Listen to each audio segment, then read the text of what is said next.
अध्यक्ष महोदया, आपने मुझे बोलने का अवसर दिया, इसके लिए मैं आपको धन्यवाद देती हूँ। केंद्र सरकार द्वारा जो राजीव गांधी विद्युतीकरण योजना चलाई जाती है, उसमें बिहार की बहुत ही महत्वपूर्ण समस्या की ओर मैं आपका ध्यान आकर्षित करना चाहती हूँ। बहुत ही दुख के साथ कहना पड़ रहा है कि जिस उद्देश्य से देश में राजीव गांधी विद्युतीकरण योजना का आरंभ किया गया था, उसमें हम काफ़ी दूर हैं। विशेषकर बिहार में इसकी स्थिति और भी दयनीय है। आज़ादी के 66 वर्ष बाद भी आज बिहार राज्य के आधे गांवों में अभी भी बिजली नहीं है। बिहार के कई गांवों में बिजली की बात तो दूर, वहां बिजली के खंभे तक नहीं हैं और लगभग 22,000 गांवों के लोग अभी भी अंधेरे में रात काटने का विवश हैं। पर वर्ष 2005 के बाद बिहार राज्य में बिजली की मांग दोगुनी हो गई है। वर्तमान समय में बिजली की मांग 2500 मेगावाट से लेकर 3000 मेगावाट है, परंतु आपूर्ति 2000 मेगावाट से कम ही हो रही है। बिजली आपूर्ति में कमी की मार बिहार में ग्रामीण क्षेत्र के लोग झेल रहे हैं। दादर नगर हवेली में एक व्यक्ति 12,000 यूनिट का औसत इस्तेमाल कर रहा है, जबकि बिहार में सिर्फ 122 यूनिट का उपयोग एक व्यक्ति करता है। बिहार में बिजली उपकरणों की दशा भी अत्यंत चिंताजनक है।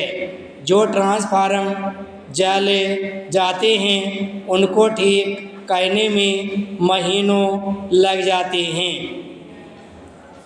लोकसभा में मेरे प्रश्न के उत्तर में बताया गया है कि पूरे भारतवर्ष में सबसे ज़्यादा बिहार में 6,000 ट्रांसफार्मर जले हुए हैं, जिसमें से लगभग 300 ट्रांसफार्मर मेरे संसदीय क्षेत्र में जले हुए हैं, जिसे जनहित में बदलकर उच्च क्षमता का ट्रांसफार्मर लगाने की आवश्यकता है।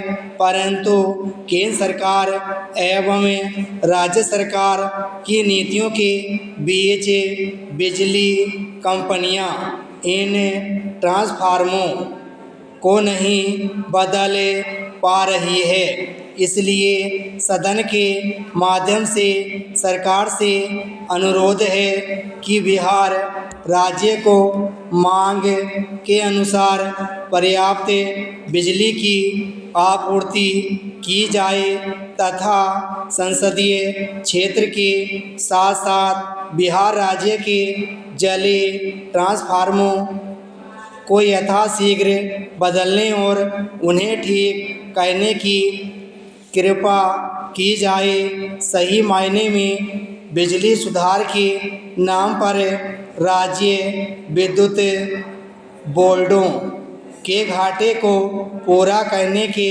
अलावा और कोई मकसद नहीं है। राज्य विद्युत बोर्ड के जो घाटे हैं, उनका प्रमुख कारण भ्रष्टाचार, अकुशलता, कुप्रबंधन, उचित और आधुनिक तकनीक का अभाव है। इन सब अभावों से इस देश में 40% बिजली की हानि हो रही है। विराम पैराचीन। माननीय ऊर्जा मंत्री, भारत सरकार द्वारा सदन में यह घोषणा की गई थी कि राजीव गांधी ग्रामीण विद्युतीकरण योजना से 300 की आबादी वाले गांवों मजरों को विद्युतीकृत किया जाएगा, किंतु खेद के साथ कहना पड़ रहा है कि सदन में घोषणा के बाद अभी तक उक्त घोषणा को पूरा नहीं किया गया है। देश के भिन्न भिन्न प्रांतों सहित उत्तर प्रदेश से मेरे लोकसभा क्षेत्र के गांवों मजरों की पूरी विस्तृत योजना बनाकर उत्तर प्रदेश सरकार द्वारा भारत सरकार को वर्ष 2010-11 में 2 वर्ष पूर्व भेजी गई है, किंतु अभी तक वित्तीय स्वीकृति केंद्र सरकार द्वारा नहीं दी गई है।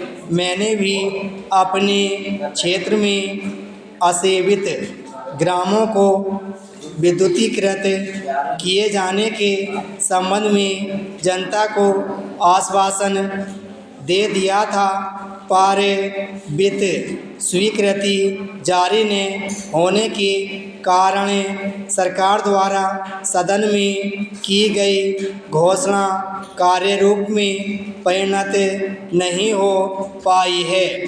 15वीं लोकसभा के कार्यकाल के कुछ ही माह बचे हैं।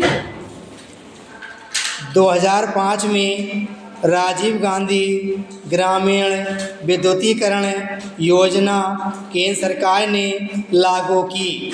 इस योजना के तहत उत्तर प्रदेश ने सभी मजरों के विद्युतीकरण के लिए धनराशि की मांग की थी। उस समय केंद्र सरकार ने कहा कि सभी प्रदेशों में सभी गांवों का विद्युतीकरण का कार्य पूर्ण हो जाए तो मजरों के विद्युतीकरण किए जाने की स्वीकृति दी जाएगी। खेद की बात है कि कई प्रदेशों में मजरों की विद्युतीकरण कार्य को मंजूरी दे रही है, परंतु उत्तर प्रदेश को अभी तक मंजूरी नहीं दी गई है, जबकि उत्तर प्रदेश में देश के सबसे ज़्यादा अनुसूचित जाति के लोग रहते हैं। वर्ष 2009 को 1 लाख से ज़्यादा मजरों के विद्युतीकरण का प्रस्ताव उत्तर प्रदेश ने दिया, परंतु केंद्र सरकार ने संसदीय क्षेत्र रायबरेली के अलावा किसी और जनपद की स्वीकृति नहीं दी है। इन सब के कारण अनुसूचित जाति के कई हजार गांवों में अभी तक बिजली नहीं पहुंची है और ट्रांसफार्मर बन गए, परंतु उन पर से कनेक्शन नहीं दिए गए हैं। मेरे संसदीय क्षेत्र के इलाकों में कई गांव ऐसे हैं जहां पर बिजली नहीं पहुंची है एवं जहां पर दलित बस्तियां हैं, जिसकी वजह से यहाँ के लोग बुनियादी सुविधाओं से वंचित हैं और बच्चों का पठन पाठन का कार्य भी प्रभावित हो रहा है।